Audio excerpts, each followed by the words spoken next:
आइए आज हम देखते हैं कुछ क्वेश्चंस जो मैंने नंबर सिस्टम से लिया हुआ है। कुछ इम्पॉर्टेंट क्वेश्चंस जो एसएससी, बैंकिंग, रेलवे एग्जाम में अक्सर पूछे जाते हैं। आइए, पहला क्वेश्चन है प्राकृत संख्या n के लिए, किसी नेचुरल नंबर n के लिए n³ माइनस n क्या है। कोई प्राकृत संख्या है n, उसके लिए n³ माइनस n ये जो है किस संख्या से, किस बड़ी से बड़ी संख्या से ये विभक्त होगा। ठीक है, यहाँ पर चार ऑप्शन आपको दिए 3, 6, इसके बाद 12 एंड 18। ठीक है, 12 एंड 18 ये चार ऑप्शन आपके पास है। आपको बताना है किसी नेचुरल नंबर के लिए n³ माइनस n किस बड़ी से बड़ी संख्या से विभाजित होता है। ठीक है, तो देखो स्टूडेंट्स, इसमें आपको कुछ नहीं करना है। n के लिए आप अलग अलग वैल्यू ले लीजिए, 1 से लेकर 1 2 3 4, है ना, और फिर उसे चेक कीजिए वह किस नंबर से डिवाइड होता है। जैसे हम n के लिए 1 लेकर सॉल्व करें, है ना, n = 1, तो n³ माइनस n का वैल्यू क्या हो जाएगा, 1³ माइनस 1 = 0 ना। ठीक है, इसी तरह n = 2 के लिए हम इसे सॉल्व करें तो 2³ ठीक -2। ठीक, तो अब क्या होगा आपके पास 2³ 8, 8 - 2 6 आपको मिलेगा। ठीक है, तो ऐसे ही अलग अलग संख्याओं के लिए हम इसको करके देखते हैं सॉल्व। अब हम 3 ले लें, 3³ माइनस 3, है ना, 3 3 9 27, 27 से 3 24। ठीक, आइए कुछ और नंबर हम देखते हैं। n = अब हम ले लेते हैं 4। ठीक है, 4 के लिए सॉल्व करके देखते हैं। 4³ माइनस 4, 4 4 ये हो गया आपका 64, देन 4 60। ठीक है, इस तरह हमने चार नंबरों पर, और भी नंबर पर आप देखेंगे, पर इतना ही काफी है। अब देखिए ये सभी नंबर, इनका 6 24 60 अगर हम देखें तो इनका आपको 0 को छोड़ दीजिए, इन नंबरों को आप देखिए 6 24 60, है ना, तो हाईएस्ट इसका क्या है, किस नंबर से ये डिवाइड हो सकते हैं। तो आप देखेंगे ये सभी नंबर 6 से डिवाइड हो सकते हैं, है ना, 6 से डिवाइड होंगे ये सारे नंबर। तो हमारा ऑप्शन नंबर बी जो है वो करेक्ट होगा। ठीक है, तो इसका ऑप्शन नंबर बी आप टिक कर लीजिए। इस तरह से आपको फाइंड आउट करना रहेगा। अब इसके बाद हम क्वेश्चन नंबर 2 देखते हैं। स्टूडेंट्स, दूसरा क्वेश्चन आपके लिए है, यदि n एक धनात्मक पूर्णांक है। ठीक है, n क्या है, पॉजिटिव इंटीजर है, धनात्मक पूर्णांक, पॉजिटिव इंटीजर। ठीक, तो 3⁴n 3⁴n and -4⁻3n। ठीक है, ये क्वेश्चन है 3n सदैव निम्नलिखित में से, यहाँ 4 नंबर आपको 4 ऑप्शन दिए हुए हैं, 7 दिया हुआ है, 17 है, देन 112 एंड 145 है। ठीक है, तो पूछ रहा है निम्नलिखित में से किस से डिवाइड होगा। ठीक है, यदि n क्या है, पॉजिटिव इंटीजर है, तो n की जगह कोई पॉजिटिव नंबर है, तो ये वाला जो पैटर्न है 3⁴n - 4⁻3n, यह निम्न में से किस नंबर से पूर्णतया विभक्त होगा। ठीक है, तो ये भी क्वेश्चन कॉम्पिटिशन एग्जाम में पूछा जाता है। ठीक, इस क्वेश्चन को आपको कैसे सॉल्व करना है देखिए। ठीक है, अब आप देखेंगे, मैं देखिए इसको कैसे लिख सकता हूँ, 3⁴ ⁴n, ठीक है, और 4⁴, और ये हो गया आपका पावर n। ठीक है, मैंने ऐसा क्यों लिखा है, यहाँ एक फॉर्मूला हमें मिल जाएगा। ठीक है, अब देखिए इसको हम ओपन करें 3 तो ये हो जाएगा 81 to the power a minus, और ये होगा आपको 64 टू द पावर ए। ठीक है, अब यहाँ हमें एक फॉर्मूला मिल जाता है। वो फॉर्मूला क्या है आपको, मुझे क्या, हमें पता है ना, हमें ज्ञात है कि भाई x to the power n minus y to the power n।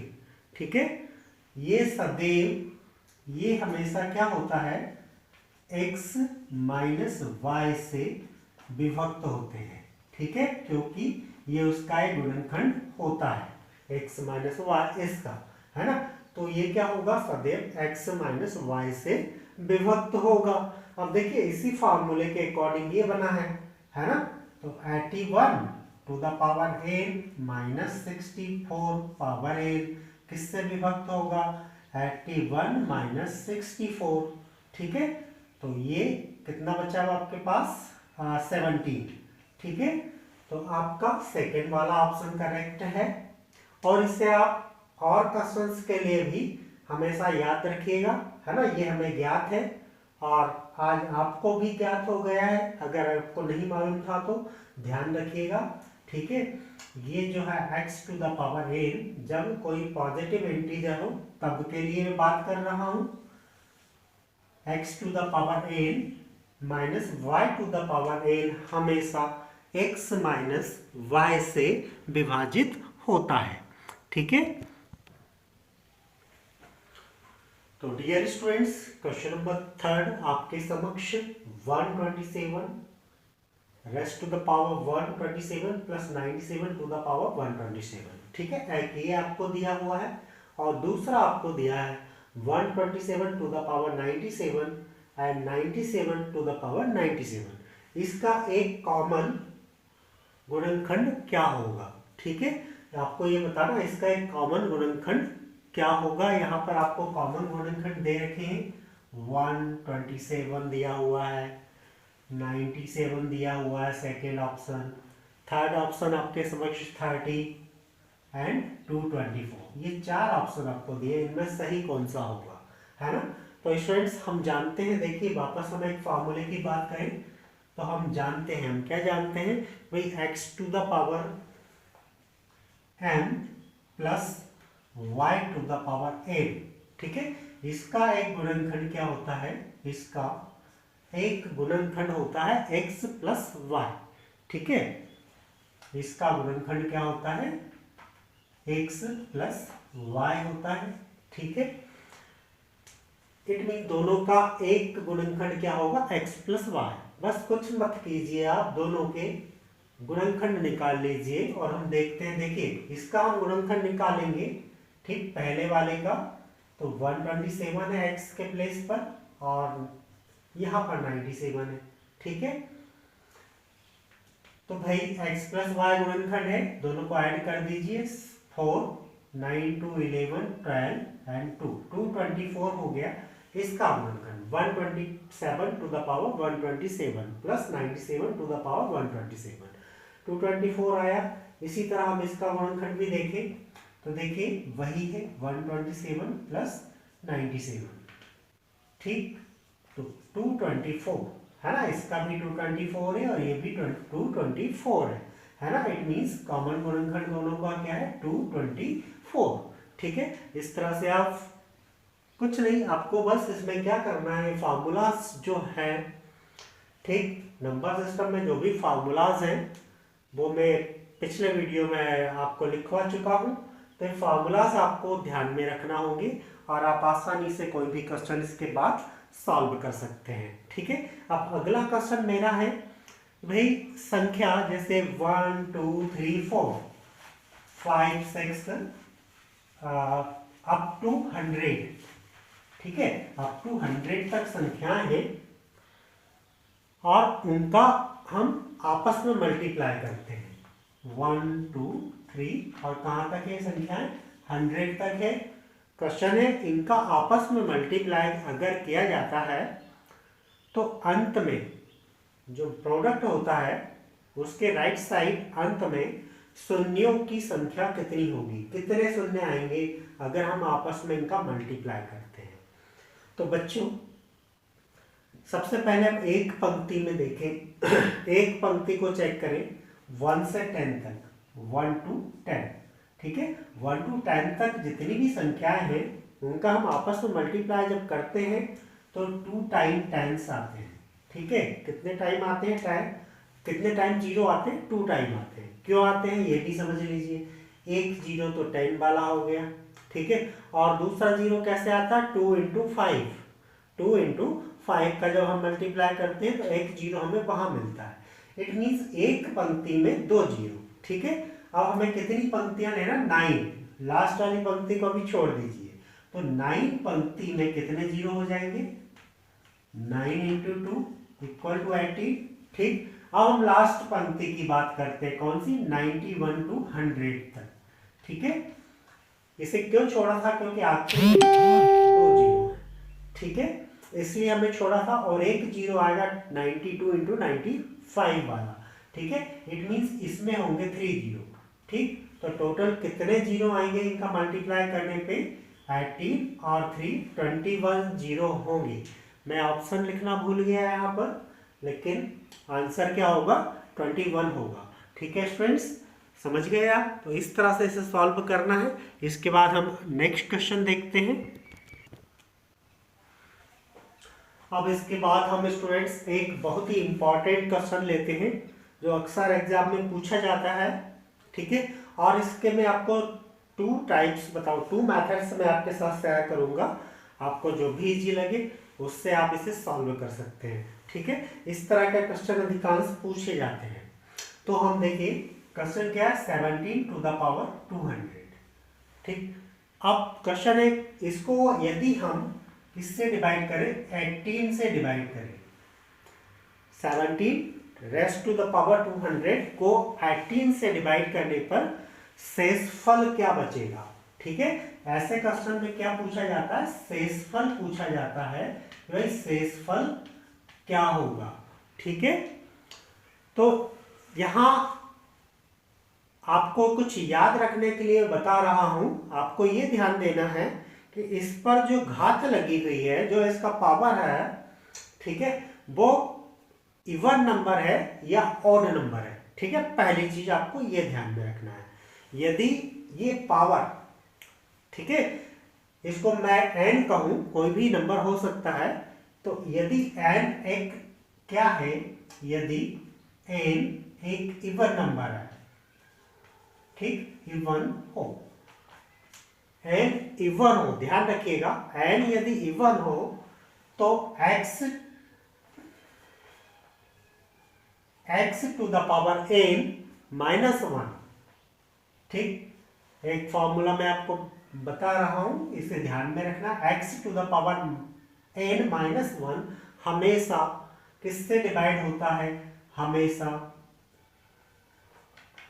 x + 1 से डिवाइड होता है। ये चीज आप ध्यान रखना, विभक्त होता है, ठीक।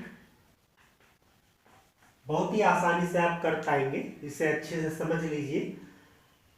ये n इवन हो, ठीक है, ध्यान क्या रखना, यदि n के जगह पर कोई सम संख्या हो तो ये वाला जो पैटर्न है x to the power n -1 हमेशा किससे डिवाइड होगा, x + 1 से डिवाइड होगा, ठीक है। अब देखिए हमारे पास है 17 टू द पावर 200, ठीक। -1 मैंने यहाँ पे रखकर इसे एक फार्मूले का रूप दिया, ठीक। तो ये पैटर्न अब किससे डिवाइड होगा, 17 + 1, ठीक। इट मींस ये 18 से विभाजित होगा, ठीक। लेकिन ये 18 से विभाजित होगा, लेकिन हमें तो किससे डिवाइड करना है, 17 टू द पावर 200 को, ठीक है। इट मींस ये जो चीज है 1 जो है, 1 क्या होगा आपका, 1 शेषफल होगा, ठीक। 1 क्या निकल कर आ जाएगा, शेषफल निकल कर आ जाएगा। अगर हम 18 से इसे डिवाइड करते हैं तो ये एक ज्यादा हो रहा है, ठीक है। तो यह 1 होगा, वो शेषफल होगा, ठीक है। अब इसी तरह मैंने आपसे प्रॉमिस किया था, मैं इसका सेकंड मेथड बताने जा रहा हूँ, और भी आसान ट्रिकी मेथड है जिससे आप आसानी से कर सकते हैं। देखिए, यदि इवन पावर है ना, तो इवन पावर को आप 2 या 4 में कन्वर्ट कर लीजिए, शॉर्ट फॉर्म में थोड़ा, है ना, क्योंकि 200 सॉल्व करना मुश्किल हो जाता है, काफ़ी लंबा है, तो इसे आप शॉर्ट में चेंज कर लीजिए। इस पर इवन पावर है तो आप 2 या 4 पावर लगा लीजिए, ठीक है। अब जैसे मैंने यहाँ 2 पावर का यूज किया, तो 17 इंटू 17 मुझे कितना मिलेगा, 289, ठीक। अब इस 289 को आप 18 से डिवाइड करके देख लीजिए, ठीक है।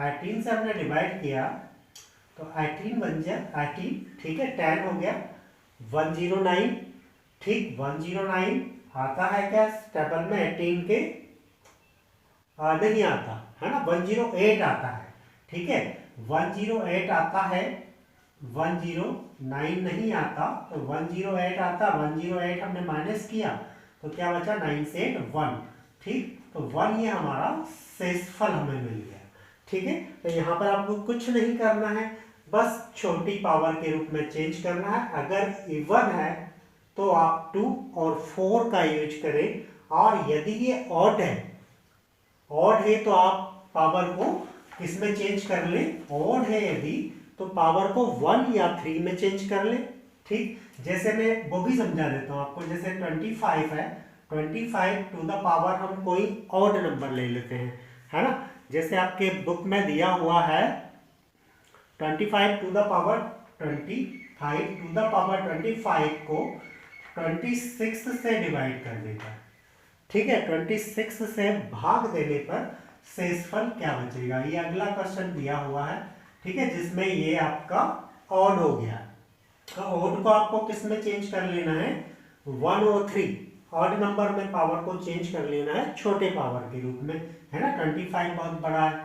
देखिए, अगर मैं इसका पावर 1 लगाता हूं तो 26 से डिवाइड नहीं हो पाएगा, है, तो मैं इसका पावर 3 ले लेता हूं, ठीक। अब 25 का 3 टाइम हम मल्टीप्लाई करते हैं तो क्या मिलता बच्चों, 15,625, ठीक। इससे आप डिवाइड कर दीजिए, किससे, 26 से डिवाइड कर दीजिए, तो 26 से स्टूडेंट्स ये कितने टाइम डिवाइड हो सकता है, देखिए 26 से 156 डिवाइड हो गया, कितने टाइम डिवाइड हो चुका है, 6 टाइम।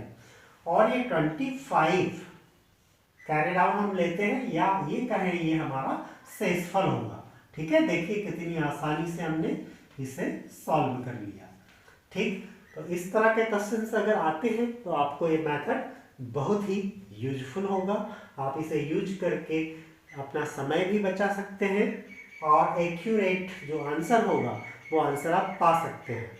तो आइए अब देखते हैं मेरे पिटारे में आज के कुछ और क्वेश्चंस हैं क्या। एक क्वेश्चन और आपके लिए स्टूडेंट्स, यहाँ क्वेश्चन है, यदि हम n को 4 से डिवाइड करते हैं, n को 4 से हम डिवाइड करते हैं तो शेषफल 3 हमें प्राप्त होता है। अब यदि n को 2n से डिवाइड करें तो शेषफल हमें क्या मिलेगा, ये क्वेश्चन है, ठीक है। n को 4 से भाग देने पर शेषफल 3 मिलता है, तो n को 2n से डिवाइड करने पर हमें शेषफल n को 4 से भाग देने पर, ठीक है। क्वेश्चन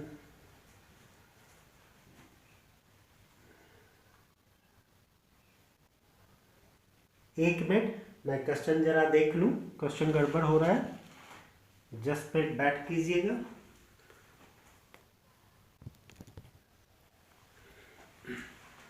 तो बच्चों क्वेश्चन यह है, where is the question, question number आपके लिए मैंने सिलेक्ट किया था, कहाँ गया, ओके। किसी संख्या n को 4 से भाग देने पर शेषफल 3 प्राप्त होता है। कोई संख्या n है, उसे आप यदि 4 से डिवाइड करते हैं तो रिमाइंडर कितना बचता है, 3 बचता है, ठीक है। संख्या 2n को, अब यदि आप n की जगह 2n को 4 से भाग देते हैं तो शेषफल कितना बचेगा, ठीक है, संख्या को चेंज कर दिया गया, n से 2n कर दिया गया है और पूछा गया है आपसे शेषफल क्या होगा। आंसर दिए 4, 2 एंड 1। ठीक है, और एक और ऑप्शन है इनमें से कोई नहीं।